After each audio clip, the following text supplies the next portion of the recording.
Today's message is a little bit strange for me. It may actually not directly resonate with you or apply to you and your circumstance.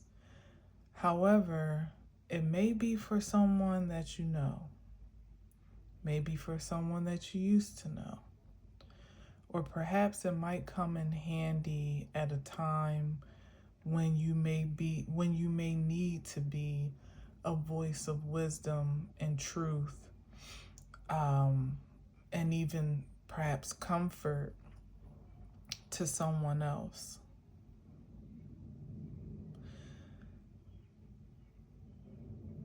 Today in the pre-shuffle, what I was channeling is someone that on a higher frequency just wants to know how to transform and transform in a way that is lasting and salvific in some ways. And then on a lower frequency, I literally got the sense that someone feels as if death itself is on their heels, and they're almost desperately desiring a way to evade that demise, if at all possible, and to put themselves on a new path of vitality. So those are the energies that we're working with today. And I'm going to pull to see what is channeled in that direction. So again, as I said, this may have absolutely nothing to do with you, or it may ring true as to some actions or measures you taking yourself to secure your own vitality, to transform in ways that were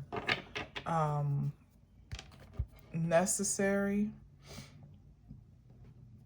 or key to your own survival, or dare I even say ascension. But I got the sense that it was something a bit more desperate that was kind of tugging on the energy today. Like someone just really needing some direction about how to ultimately save themselves. Now, disclaimer, I can only share what makes sense, what's channeled through me, what experience I've had firsthand, but I cannot guarantee that it'll work depending on who the receiver may be. I can only be a messenger in this moment. So we'll see what comes up through the cards. I think it's quite interesting. But I took a while and I really sat with this, like let the cards sit and did different things, because I'm like, really? That's what it's given today? But here we go. Oh, by the way, I'm Danae. What's up? It's Tuesday, July 28th. It's about 3:30-ish. I don't have my other phone here. But it was actually 3:21 when I last looked at the clock. So take that as it resonates. Yeah. And I hope you're doing well, as always.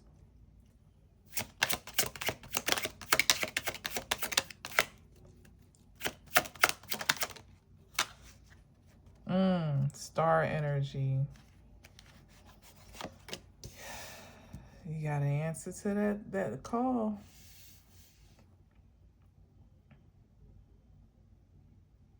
That authentic, organic call to do the thing. First of all, be the person, the being that comes naturally to you, that feels right, that feels like second nature, not the persona of you, not the projection of you or what society tells you should be or family or friends deflect upon you, but really get into the core of your heart's desire, your wish, and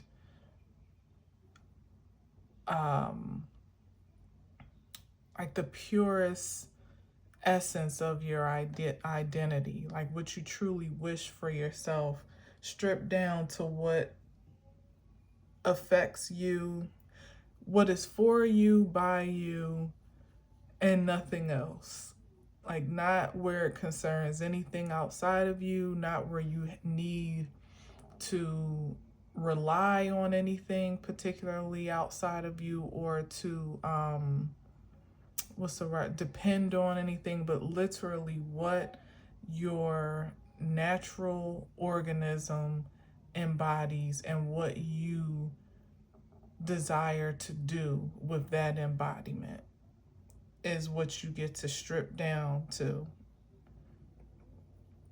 in order to, I mean, I wouldn't say this is necessarily a start, because if you ask me, it's actually a bit ahead of the game a little bit. But if we're going to have a starting point for all intents and purposes, that's important.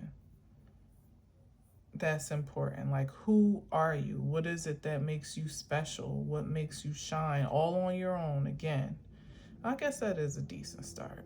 You know, what do you admire about yourself? What is it about you that you perhaps observe others appreciate about you as well? Because sometimes we can take really precious things about ourselves for granted until it's projected to us, you know, until it's kind of reflected back to us through other people's eyes or experiences. So I don't want to negate that. But then what of that do you make agreement with? Do you see resonance, feel a resonance with?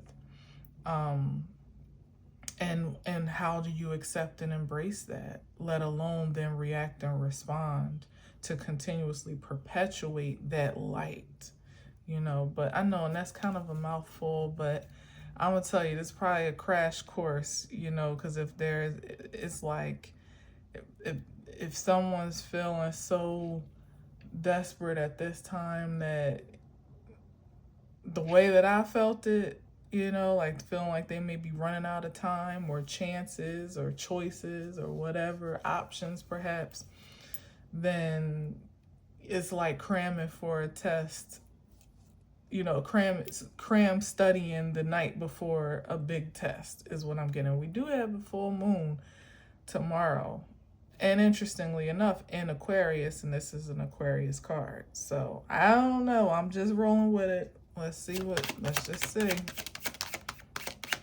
Maybe there's something conclusive or culminating about this moon with Saturn in retro that makes all the difference.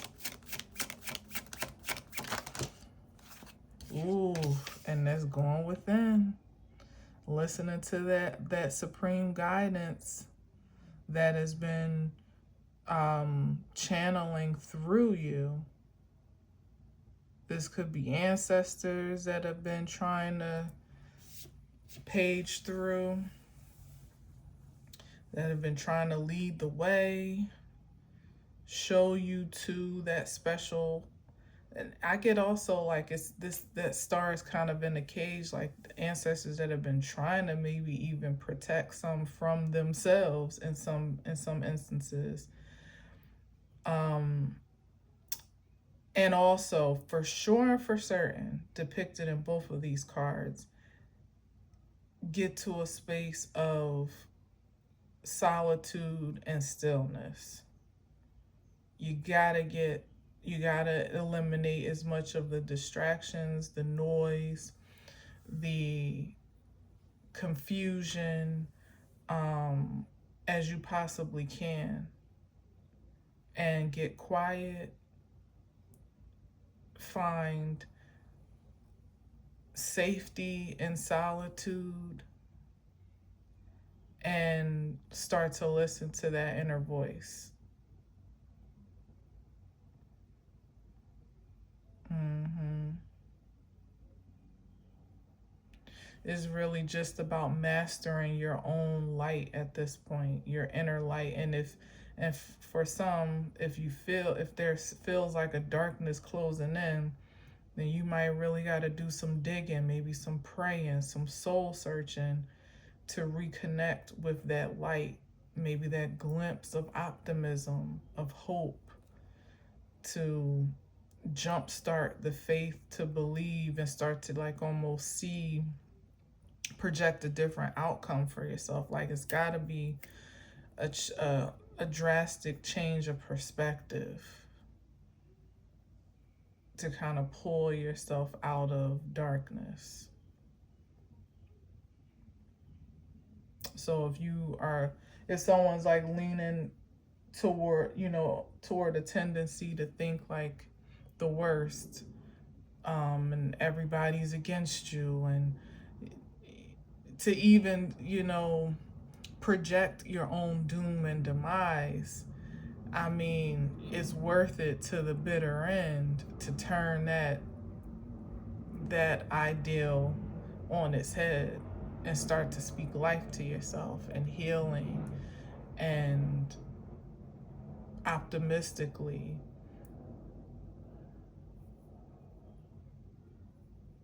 Everything contrary to those thoughts of fear and again, doom and gloom that you possibly can. But of course, also by eliminating those projections that you may be surrounded by. So if you're trying to cleanse your auric field, you can't still be going around the places that going to places that trigger you back to that darkness, and going around people that pull the worst out of you, and doing things that alter your highest mental state, that degrade your highest mental state to something of a lower frequency. Doing, substances or drinking a lot. Like the star is also most certainly about healing in the purest form. Literally, like what she's doing, she's purging, she's cleansing. It's like a purge and a surrender, in a sense, to your supreme nature is what needs to happen.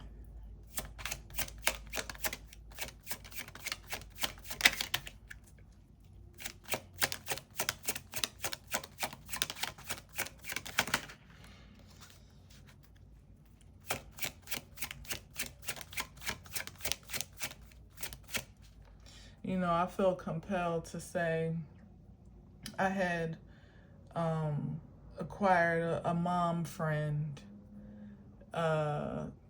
through sports. Our sons play sports. And I haven't really been too open, especially to new friendships, for a really long time.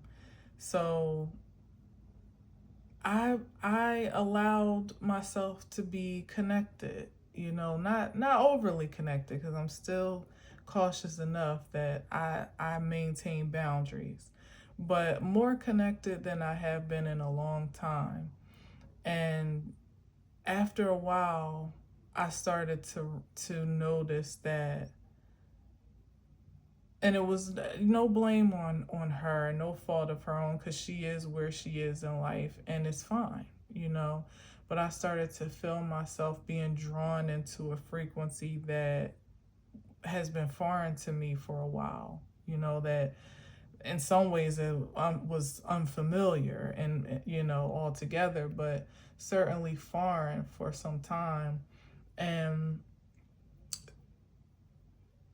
it was tempting, it was tempting in the ways to just kind of release and let go and let be and go with the flow. But then there was an awakening that happened where it was like, I don't think this is good. Like, no shade, no love lost to her whatsoever, and no judgment, but I don't think this is good for me. This is not the type of friendship that is empowering for me at this stage in my life.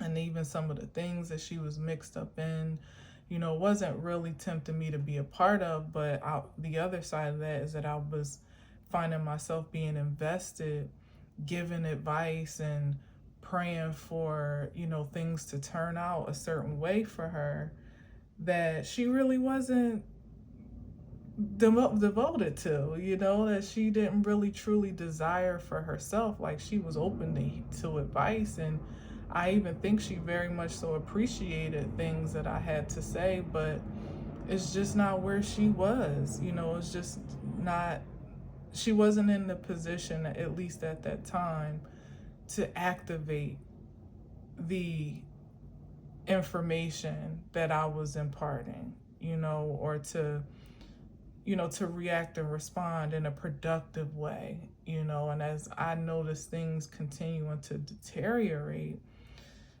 in some ways, but also, here's the gotcha, to improve in others. And then I noticed certain impacts on my life that were starting to take a hit, and in ways that was foreign. It was like, hold up here. And I can't speak to what intentional exchanges of energy may have been taking place, but I know one thing's for sure, that when you are, just by proximity and connection, you can begin to absorb someone else's energy into your life in a way that will materialize, particularly misfortune and unsavory outcomes and events and things of that nature. Maybe not identically materialized, but that frequency can be contagious, if you will, or what's the word, like infectious. I'm sorry to use such harsh terms, but it's the truth. And long story short, we just kind of like, after I kind of made a note in my spirit, like, I don't think, and I had done my due diligence to create more distance, and separation as I continued to observe. But ultimately, things kind of just fell apart in a way where she wasn't calling me and I wasn't calling her. There was no communication. Our boys aren't playing sports. Sports kind of ended abruptly or whatever. So where we are typically used to keeping in touch through those down times, this has been like a drastic change, one that I ain't mad at, because like I said, I saw the effects. And so again, like, I'm saying that to say that sometimes things can happen where you know for a fact, like, I know this isn't a good environment for me. I know these aren't good people. I know that I gotta watch my back, or these are not trustworthy folks, or everybody's selfish. They're out for their best interest. Sometimes it's like that, and for a fact that you are not safe. And then sometimes it's much more subtle, with people that don't mean you any harm and don't even know they're doing you any harm, perhaps, but it rubs off. For some people that think they have your best interest at heart, like family even, but they just have no idea how to serve you at your highest and at your most supreme, because they're still trying to figure out how to serve themselves. And that energy can rub off or have an effect. So that's why it's important, when you're really trying to do some pivotal change in your life, that you have to get alone. You have to separate yourself. You have to get quiet. You have to find a space of solitude. Even if you have to go to work every day, There's something about disconnecting from those spaces and leaving work at work and coming home and like completely cleansing your palette and redirecting your energy flow. And at some point in time, you might even feel guided to leave that space, you know, because when it all comes down to it, the question of transformation sometimes is a matter of survival versus sanctity, you know, and both of them feel like a great sacrifice to submit to, but you have to weigh which one matters most. And a lot of times the survival, of course, takes precedence because that's the material experience of life that you feel is most volatile, I guess, or not volatile, but like vulnerable or whatever, where you don't feel like you can live without that job or without being around these people, or live with yourself in disconnection with family, or missing out on certain activities, and so on and so forth. And there's, on the other side, no guarantee when you feel urged to do something that's just for the matter of your soul, the sanctity of your soul, the salvation of your soul. You don't really know where that leads. There's literally no guarantee about it. But that's why it's such a pivotal point of decision. Because as you continue on, like my example, I could have continued on for the sheer comfort of just having a friend to talk to again, to kiki with, to hook up with and go out and have a good time and, you know, let your hair down every now and again, or whatever the case may be. And you could continue on in that comfort,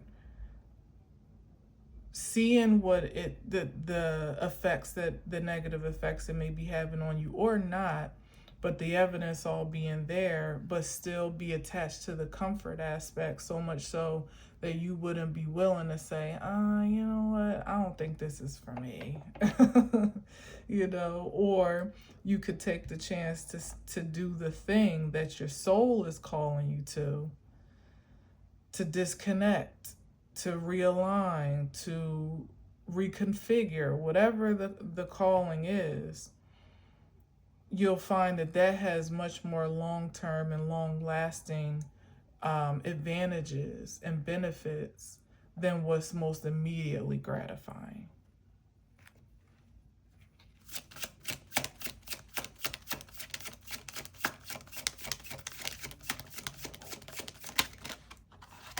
Yeah, look at this. Yep. Self-love. That's what the Queen of Cups has been kind of representing most lately when she comes up for me, is really just pouring into yourself. And there's selfishness, and there is being self-absorbed, and then there is self-care. And sometimes the measures that you are urged to take on account of like extreme and supreme self-care, from the outside in, sometimes they do appear to be selfish and self-absorbed, and self-righteous is even coming up in the back of my mind.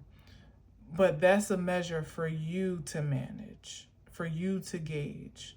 Because if you know that something is not benefiting you or serving you, as we say, then it's nobody else's business or ultimate authority as to what you need to do or how you need to position yourself to be your best, to be in the most safe and secure space that you can possibly be in, inside out, more than anything. More water, as you know, as we get into it. You know, well, Aquarius, you know, is not water, but wait, no, it's air. Just got confused for a second. No, it's not, but the card is very waterful, you know, and of course the Queen of Cups. So You gotta take care. You gotta take care. And sometimes that looks like doing the unpopular thing, the unreasonable thing, the fathomable thing, you know, to put yourself in a space where it's like, I just can't be bothered right now. I gotta pull it together. I gotta get myself together.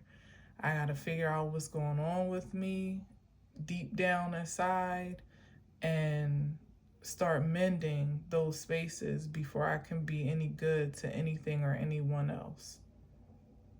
Now, of course, that poses a challenge if you have children or something like that. But again, it's just a matter of setting reasonable boundaries and respecting those for yourself. So when you need alone time and it's, you know, it's reasonable to take it, you respect that time. You know, when you make the time in the first place and then you respect that time and you use you make good use of it. Prioritizing, perhaps doing things that add value to your emotional well-being, things that make you happy, hobbies maybe, in addition to, of course, like self-healing practices or measures, just generally doing things that put a smile on your face are also healing. And if specifically moms don't always feel entitled to do those things. We sometimes can supplement our joy through our children's joy, but you need your own too.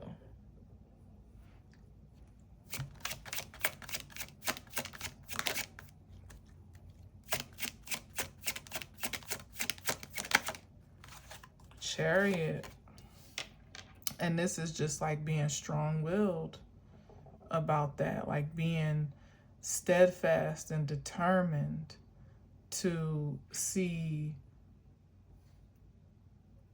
yourself succeed in whatever you persevere to do.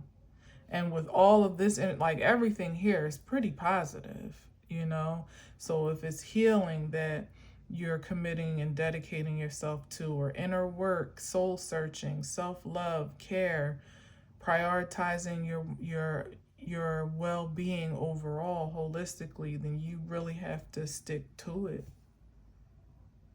Be so headstrong and face forward about it that you don't allow yourself to be swayed, again, by criticisms, judgments, questions, concerns. You may not even be able to stop to explain yourself if the situation is so dire. You may not be able to give the disclaimer as to why your phone's going on do not disturb, or maybe at certain times or whatever, or you're going to change your number or stop hanging out or stop showing up, whatever. Like, it might be that urgent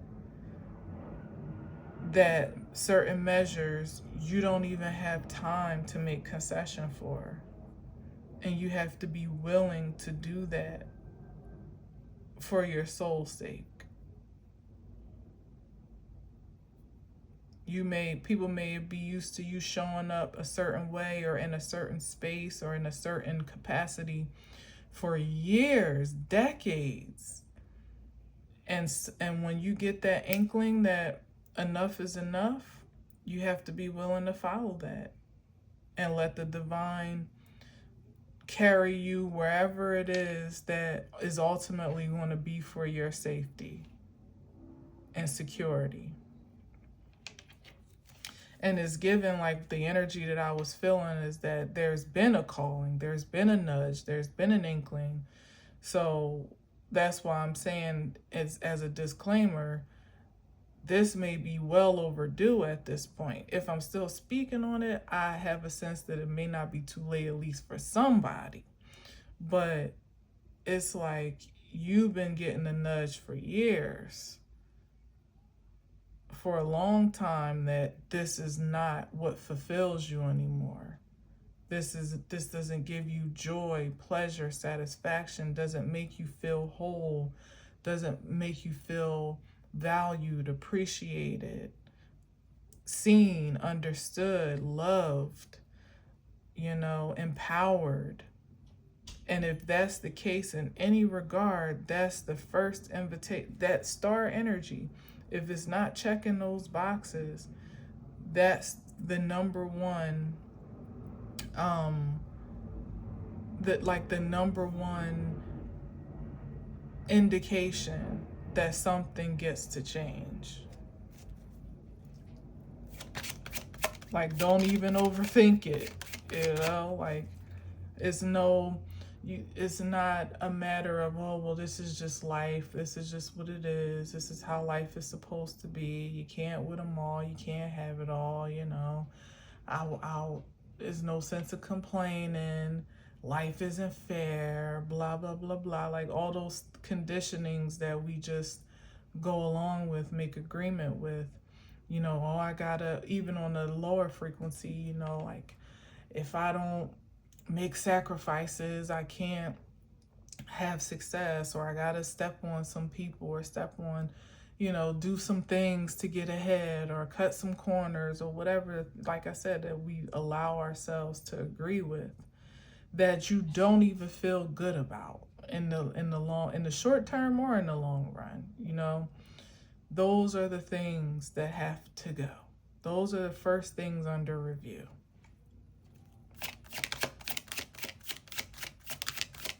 It doesn't matter if they're a component for survival, a component of your comfort, a component of your complacency, your routine, your lineage, none of that.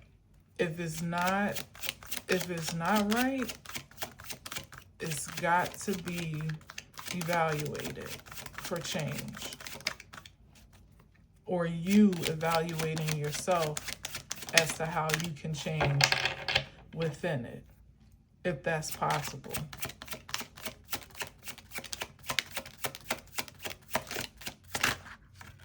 Wow, with the Emperor. Yeah, like really taking charge.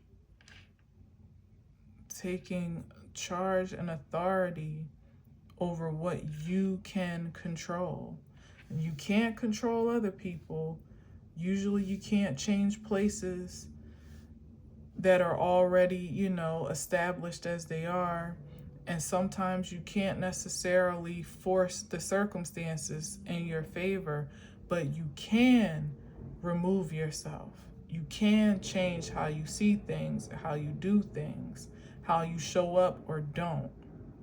You can control you. And this Emperor card is just like double down on the authority that you really do possess over your life experience, to make the tough choices and to make the ones that are kind of like a no-brainer.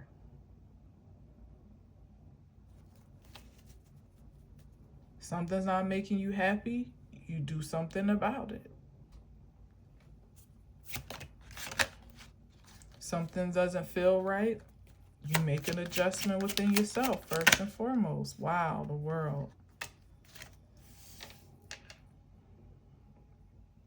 Yeah, you can't be codependent on something else or someone else to change your situation for you, or change, or even expecting the circumstances to change because you want them to. Like my example with my friend,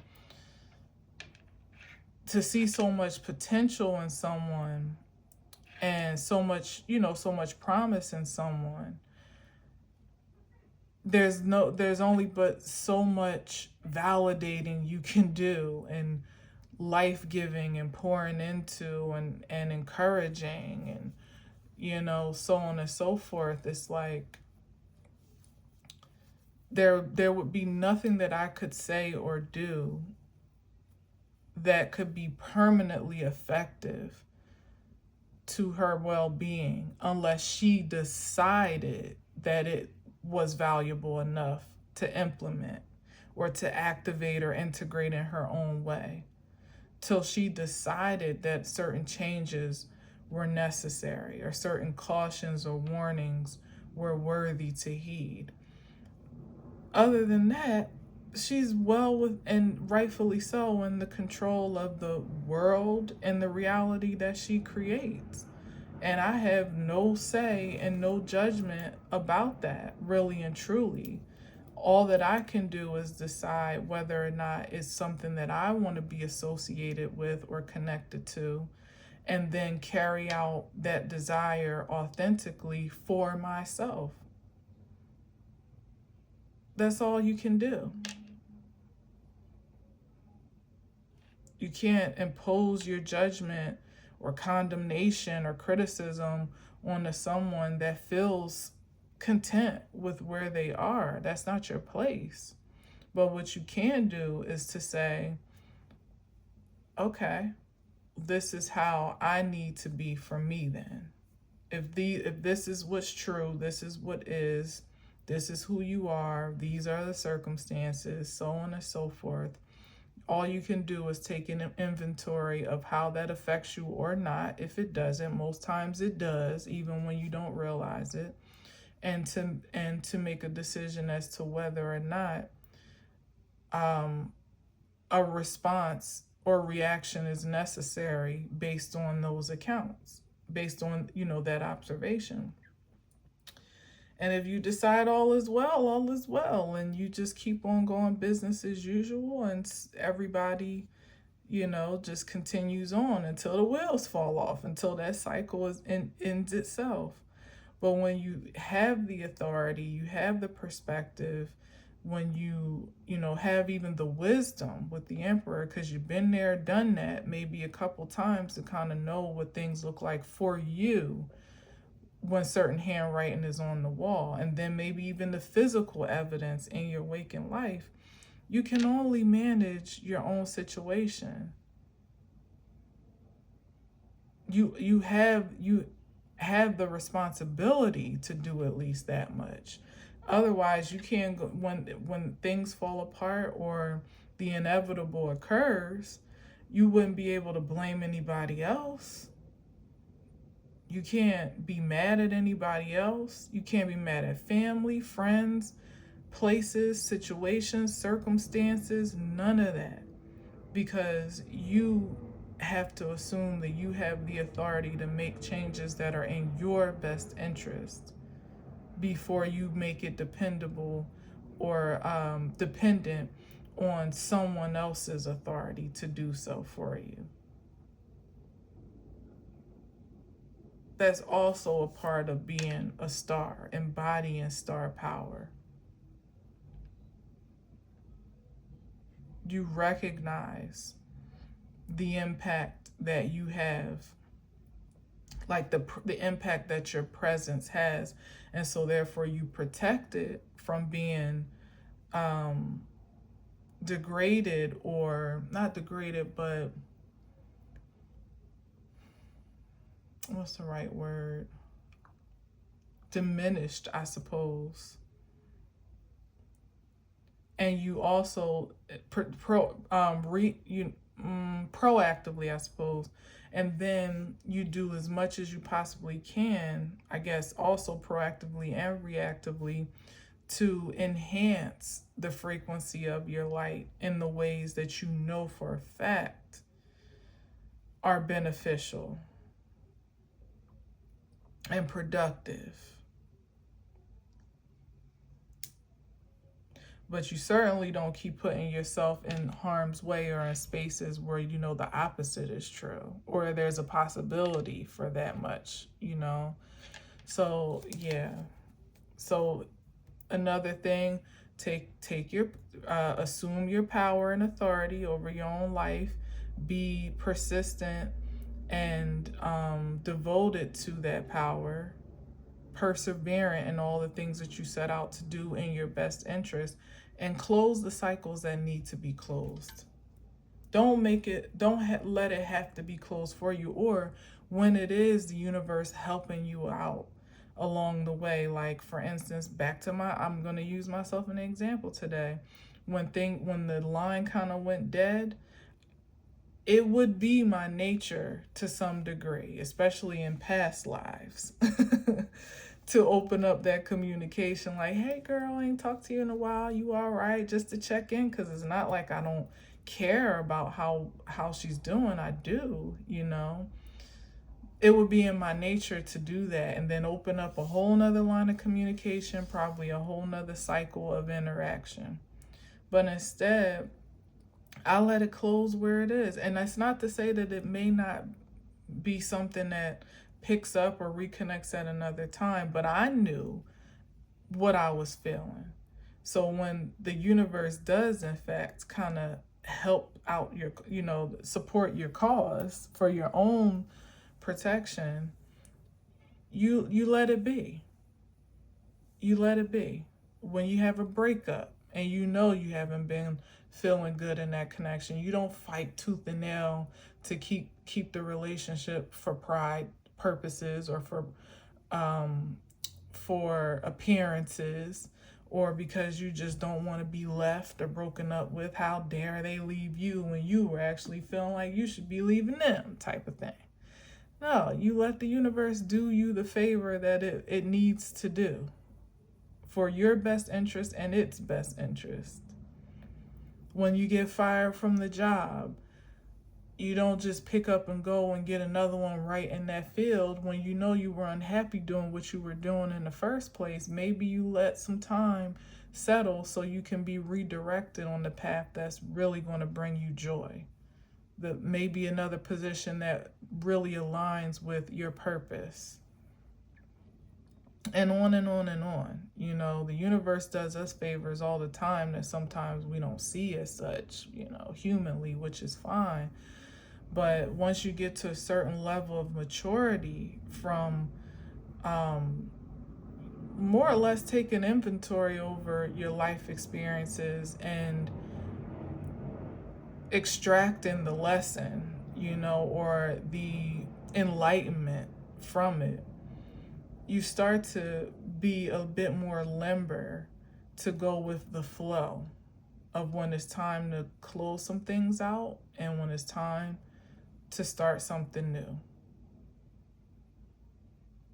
And I'm going to get one more on the other side of the world. Let's see what we got here. And you realize that nobody's going to do that for you. And it's nobody's responsibility to. It's nobody's fault whether you do or don't. The consequences or effects of your actions and your choices are all on you ultimately. And it's not to even judge yourself or beat yourself down, but it's just about taking responsibility and accountability, because that is the empowering thing to do. That's what continues to solidify your authority and enforce your power over your own life experience. Can't even defer it to God, because there's so much of our own creativity that's been entrusted with us that God is just kind of, or whatever you perceive to be the creator force, is really just observing and kind of following our lead. Like, oh, okay, that's what you're going to do. All right. Whether they support, endorse, or detour or block or whatever the case may be, is the mystery of it all to some degree. But certainly the first steps, the initiations, are kind of on us. The activations. King of Cups. I love that. It's not even just about governing how you, this is what happens on the other side. You are activated and empowered not just to receive love and to nurture self, but now you can be entrusted to nurture things outside of yourself. Once you've gotten you down, then you can project outward. And that's the dream of the divine, because that's what is needed, more generators of love, projectors of love. So it's always going to be, like you'll always have the divine support to just even take a first step onto that path, to even look like you about to take the leap. That perks the divine up right away. Like, oh, look, what you said? You ready? You ready to love on you? I thought you'd never say so. Let me help you. But the more you resist loving yourself, you sure can't love nothing and no one else. You continue to align yourselves that are anti-love. It's like you either going to keep getting what feels like beat down to some degree, until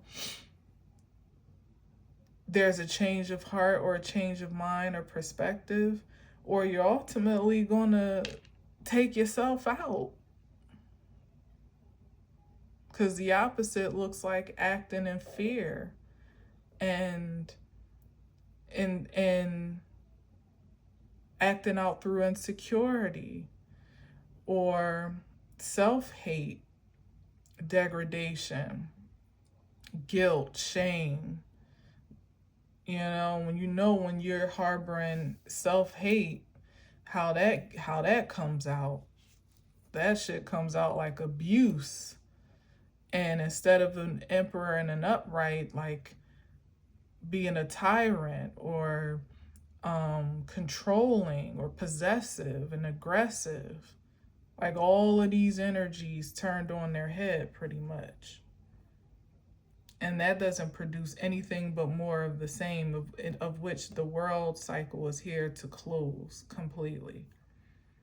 So if that's the alignment of frequency that's the frequency that you are perpetuating, the state of flow that you are in alignment with, it's like a cesspool flow. It's not anything that you can drink from or digest. It just makes you sick. So someone may feel like darkness is on their heels, even death, is looming ahead of them, because they've been ingesting poisoned waters.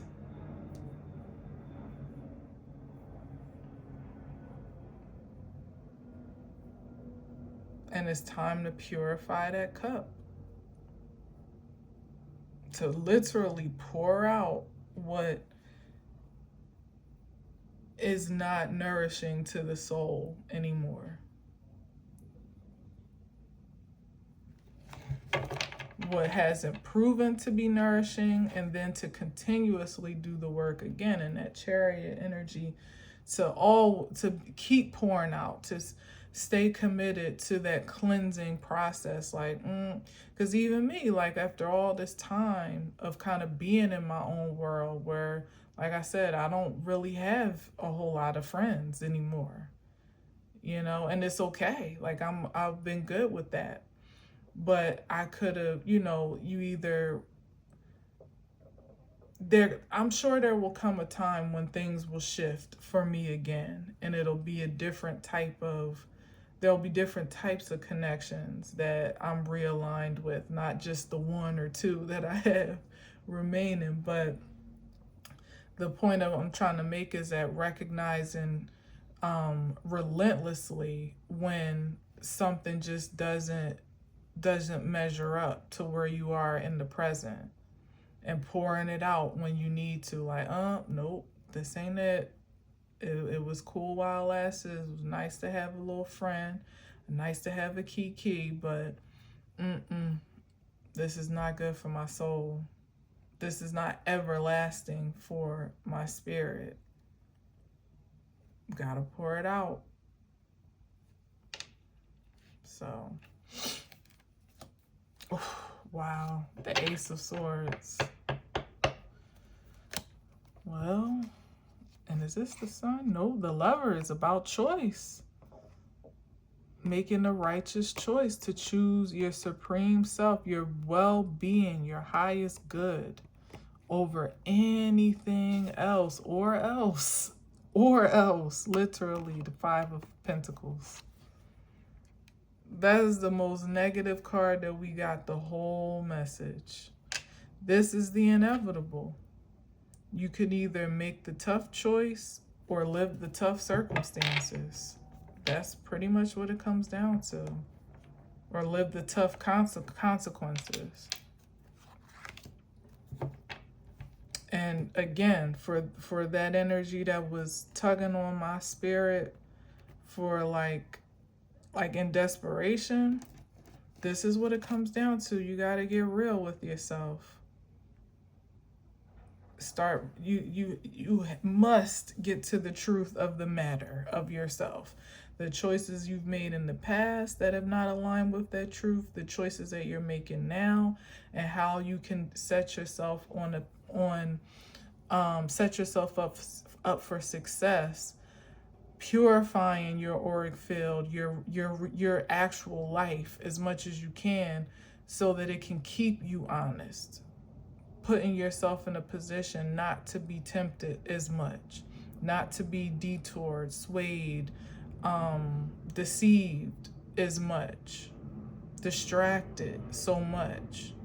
Habits, people, places, things, all of it has to be the optimal choice made from now moving forward. There's really no room for error, especially for that desperate energy. If you feel like this Five of Pentacles is your present experience or it's imminent, you still don't have an excuse to slack off and do something strange for change or cop out on your integrity. You have the responsibility to double down even more so, because you would only extenuate these circumstances at the Five of Pentacles by continuing to act out of that frequency, out of scarcity, lack, poor health, wealth, fear, like all those lower frequencies, like I was saying, that everything turned on its head, that's wrapped up in that Five of Pentacles card. And you could keep making excuses for why you can't, or why it's not fair that you should have to, or whose fault it was or wasn't.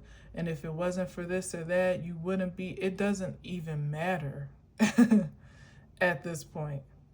Because it's funny that there are two people in this card, but how I laid it down, you only see one. Even with the Lovers, you only see one. That all that you can be responsible for are the choices that you make, and you can let those choices empower you or not. I ain't even gonna say the opposite or the negative. There's a great power to possess, imparted by the divine, to say you are capable of choosing wisely, especially after trial and error and tribulation and experience, and you've been there, done that. At a certain point, it's like, well, when will you be trustworthy if not now? You have the evidence. You have the point of reference. You have the inventory. You can see in real time what's working for you or what hasn't, and what still isn't. So what more do you want the divine to do? Even me as the messenger, as the reader, like, there's nothing that I can say but transmit the information. It still comes down to, what are you going to do with it? You still have to do the work. There's no way around it. And it's only in your best interest to do it. So, good luck and Godspeed to whomever is in need. Until next time. Oh, thanks for listening and watching, of course. Until next time, as always, I'll leave you with peace.